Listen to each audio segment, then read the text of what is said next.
Masters నమస్కారం. Savitri consciousness.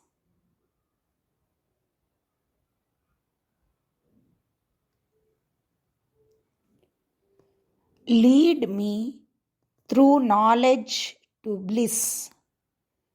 Lead me through strength to service. Lead me through sympathy to realization. Lead me through love to oneness. Andhra Mahasavitri 7వ అధ్యాయం ఆరాధన.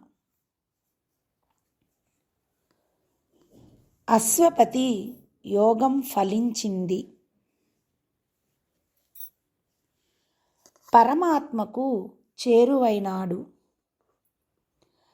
ప్రాపంచిక స్పృహ పూర్తిగా నశించిన తర్వాత దివ్యలోకాలలో ప్రవేశం సాధ్యపడింది. క్షణంలో అతని ఆత్మ ఆవలి తీరం చేరింది. పరమాత్మలో లీనం కావడం తన ఆశయం కాదు. తానొక వ్యక్తి, తాను మానవ ప్రతినిధి. ప్రపంచం కోసం, పరిణామం కోసం, దివ్య జీవనం కోసం తను తపస్సు చేశాడు. ఇంకా ఏదో కావాలి. అందుకే పరమాత్మకు ఎదురుగా నిలిచాడు. అశ్వపతిలోని జీవుని పరమాత్మ ప్రశ్నించింది. అందులో జీవుని వేదన, జీవుని ఆరాటం ఉన్నాయి. దేనికోసం జీవితం? జీవుని లక్ష్యం ఏమిటి? జీవించడం కాక మరేదో ఉంది. పరమాత్మ అశ్వపతికి అతని గతాన్ని గుర్తు చేసింది. భవిష్యత్తులో సాధించవలసిన దానిని తెలియచెప్పింది. అందుకు తగిన ఉపాయం చెప్పింది. సాధన ప్రారంభించినప్పుడు అతని లక్ష్యం వేరు. జ్ఞానోదయం అయిన తర్వాత గమ్యం వేరు. ముందు తన కోసం యోగం చేసుకున్నాడు.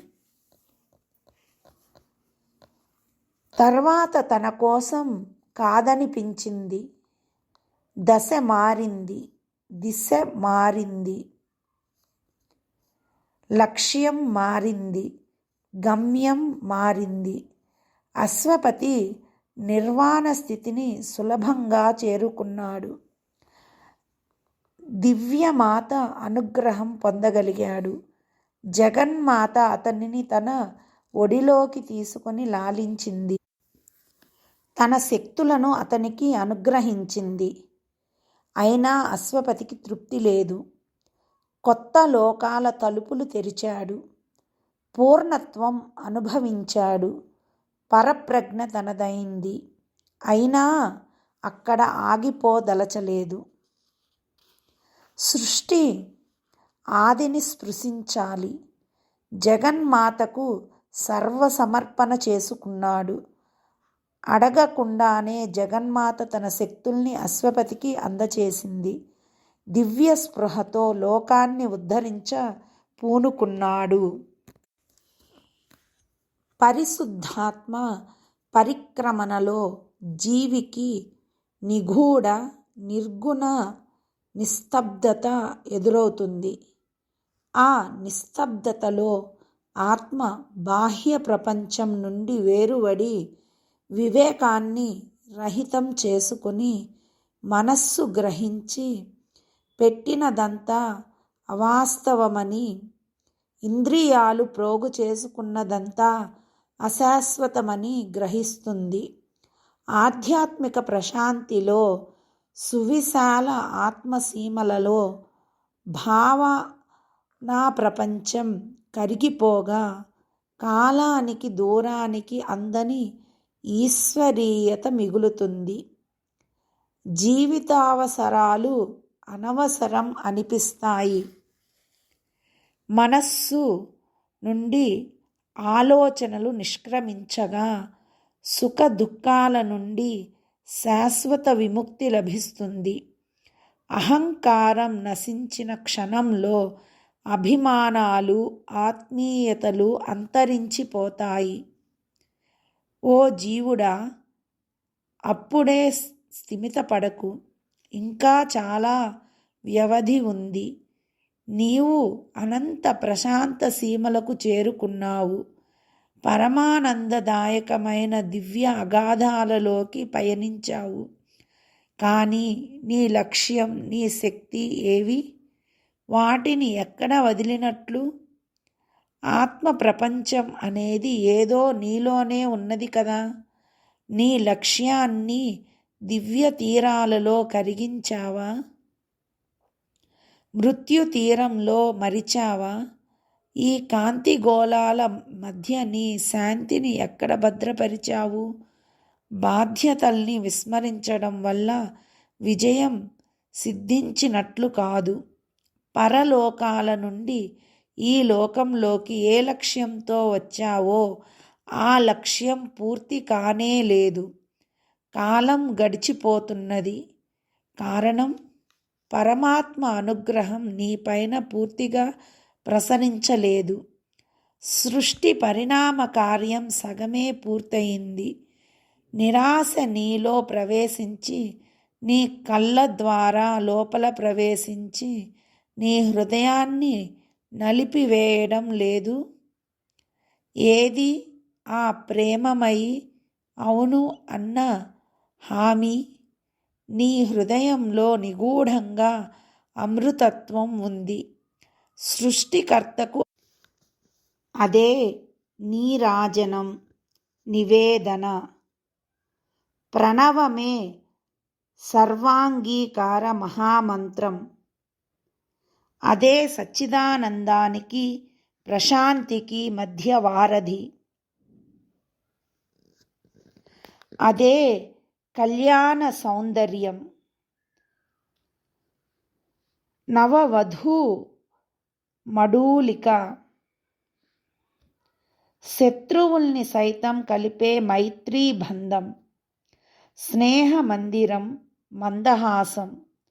జీవన రహస్యంలోని సత్యం అదే. అజ్ఞానం తొలగినప్పుడు విశ్వపురుషుని ఛాయను మాత్రమే నీవు చూడగలవు. కానీ అసలు వెలుగులు ప్రసరించేదెప్పుడు? విశ్వరూపుని పూర్ణ రూపాన్ని దర్శించడం ఎలా? ఈశ్వర లీలలు ఎవరికీ అర్థం కావు. కడపటి అధ్యాయం ముగిసే వరకు అవి అజ్ఞాతాలే. నాటకం అసంపూర్ణంగా ముగుస్తుంది. నాటక ప్రయోక్త నేపథ్యం నుండి నవ్వుతుంటాడు. ఆ దివ్య రూపాన్ని మనిషి దర్శించాలి. ఆ పావనమూర్తిని ఆవిష్కరింపచేసుకోవాలి. అక్కడే దివ్య రహస్యం ఉంది. ఒక మహత్తర కాంతి పుంజం కనువిందు చేస్తుంది. రోదసిలో ఎక్కడో తేజోమండలాలు అదృశ్యంగా ఉంటాయి. ఆద్యంతాలు లేని లోకానికి ఒక ప్రవేశ ద్వారం ఉంది. అదే దివ్యత్వ ప్రవేశానికి కడపటి ప్రస్థానం. కాలరాహిత్యం పైకి దృష్టి సారించినప్పుడు పరమాత్మ తాను ప్రదర్శిస్తున్న రూప ప్రపంచాన్ని ఉపసంహరించుకుంటుంది. వెలుగు సీమల నుండి నిష్క్రమించిన కాంతి కిరణాల అంధకారానికి అవకాశం ఇస్తాయి. అప్పుడు పరమాత్మ శూన్యంలో శూన్యంగా మిగిలిపోతుంది. ప్రకృతి స్వతంత్రించి భగవంతుని సైతం కనిపించకుండా దాచివేస్తుంది. ఆ మహత్తర శూన్యంలో సర్వం మసకబారుతుంది. కానీ ఏదీ స్పష్టంగా కనిపించదు. అసలు ఉన్నట్లు తోచదు. ఉన్న దానిని గుర్తించకపోవడం అజ్ఞానం, చూడకపోవడం అహంకారం. ఎప్పటికైనా అహంకారం నశిస్తుంది తప్ప ఆత్మ నశించదు. అజ్ఞానం తొలగిపోవాలి తప్ప సత్యం కలవరపడదు. ఆ శూన్యం అమరత్వాన్ని సైతం తనలో దాచుకోగలదు. అదే అంధకార రహస్యం. వినాశం భగవంతుని లక్ష్యం కాదు.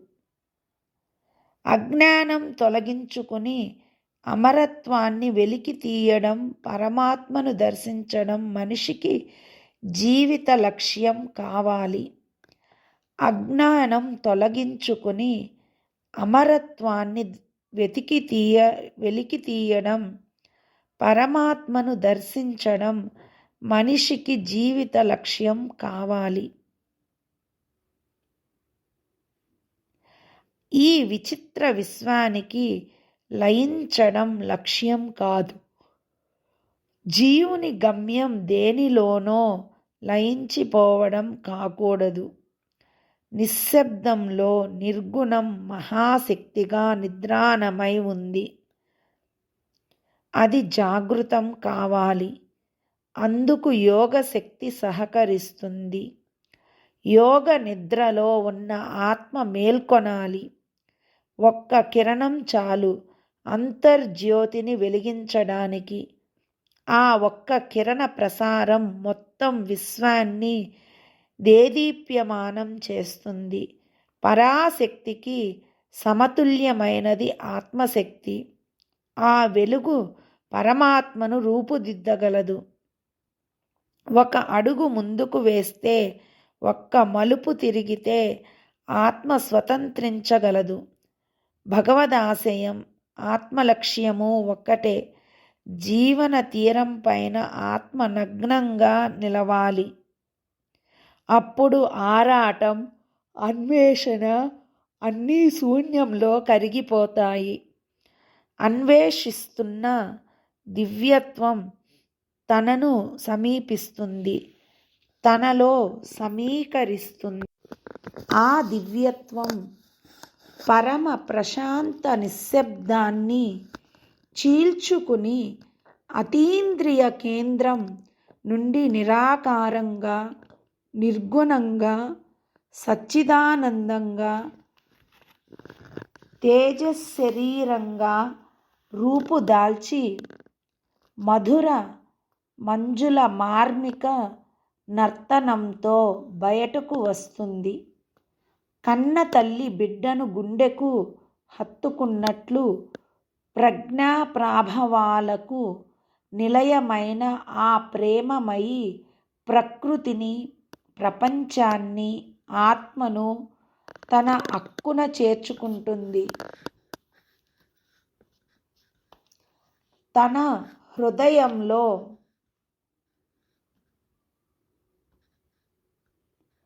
దాచుకుంటుంది. నిర్మలంగా ఉన్న శూన్యాన్ని రద్దుపరచి, నిరుపయోగంగా, నిశ్శబ్దంగా ఉన్న మౌనాన్ని ఛేదించి నిర్గుణంలోకి చొచ్చుకుని పోయి హృదయం లోపలకు చొరబడుతుంది.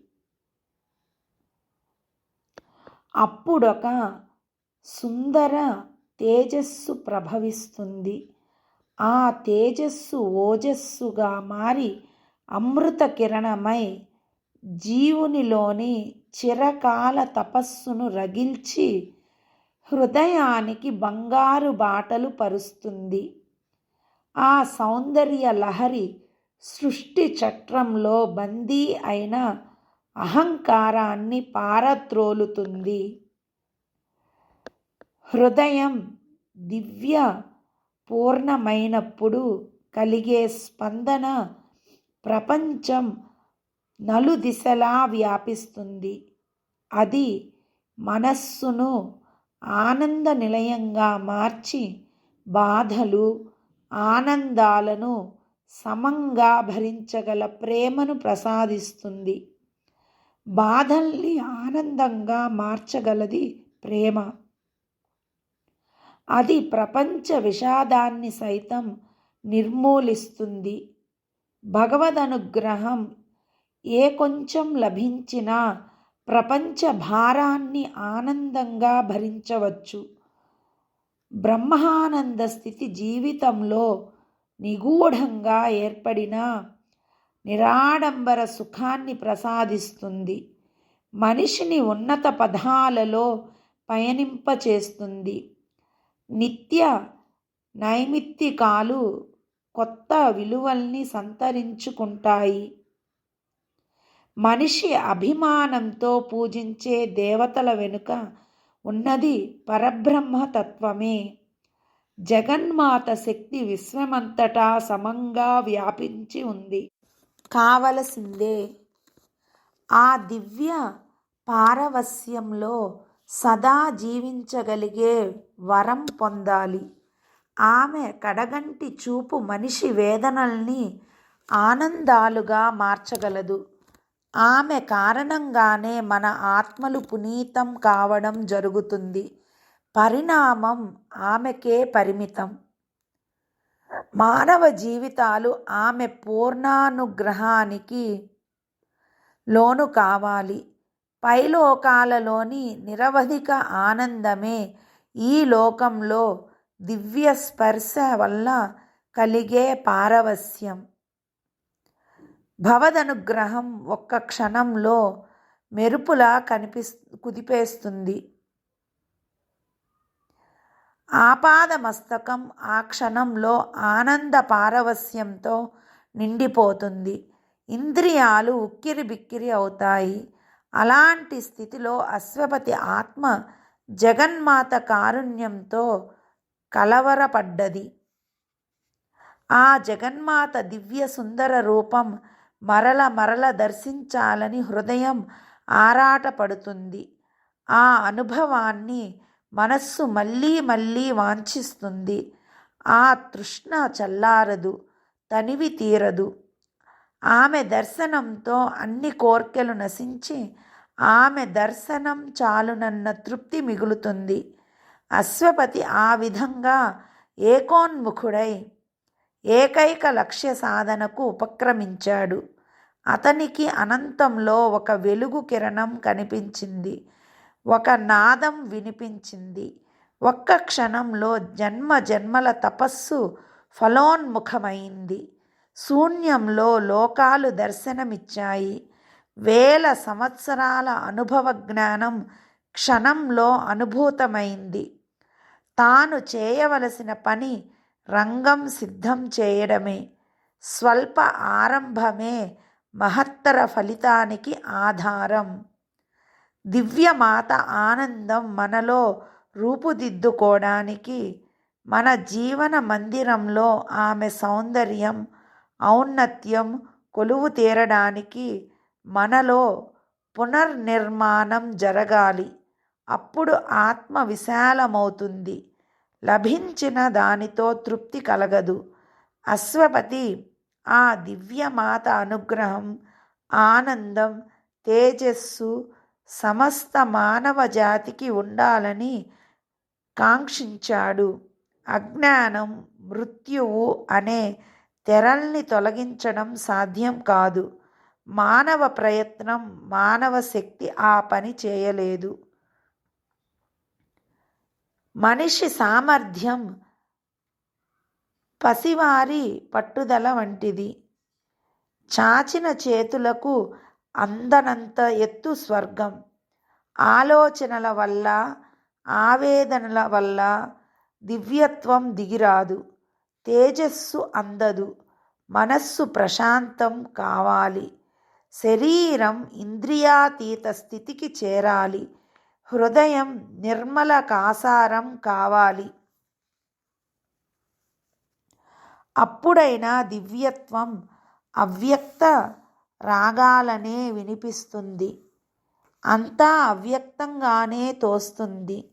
సంపూర్ణ సమర్పణ ఒక్కటే మార్గం. అదే హృదయ నివేదన. ఊర్ధ్వలోకాలలోని దివ్యశక్తి కదలి రావాలి. మూతపడి ఉన్న మనిషి హృదయ ప్రాంగణంలో ప్రవేశించాలి. అశాశ్వతమైన జీవన పాత్రలో అమృతం నింపాలి. ప్రతిఘటించే శక్తుల్ని చీల్చి చెండాడాలి. ఏ పరమ ప్రయోజనం కోసం మన జీవితాలు ఏర్పడ్డాయో అందుకు ఇహ సుఖాలను, భోగాలను, ప్రయోజనాలను త్యాగం చేయాలి. అప్పుడు వాంఛలు నశిస్తాయి. అలా అశ్వపతి దివ్యమాత అనుగ్రహం కోసం ఆమె రూపాన్ని తనలో ప్రతిష్ఠించుకున్నాడు. ప్రాణంలో ప్రాణంగా ప్రాణప్రదం చేసుకున్నాడు. మనస్సు నిండా నింపుకున్నాడు. జగన్మాతను దివి నుండి భువికి అవతరింపచేయాలని, ఆమె ప్రేమామృతాన్ని, ఆనంద సుధలను, సత్య రోచిస్సులను లోకంలో అందరికీ పంచాలని, వేదన స్థానంలో ప్రేమను ప్రతిష్ఠించాలని ఆశించాడు. జగన్మాత కారుణ్యంతో లోకాన్ని ఉద్ధరించాలి. అశ్వపతి ఆత్మ విముక్తమైంది. ఆమెకే అంకితమైంది. మాస్టర్స్ నమస్కారం. ఓ జ్ఞానజ్యోతిని వెలిగించమని సర్వమానవాళి ప్రకృతి ఆమెనే ప్రార్థించాలి. లోకం యావత్తూ దివ్య మందిరం కావాలి. వైరుధ్యాలు అన్నీ ఆమె అనురాగంలో కరిగిపోవాలి. మనిషి ప్రజ్ఞా ప్రాభవాలు, మమత, సమత అన్నీ ఆమెకు నివేదనం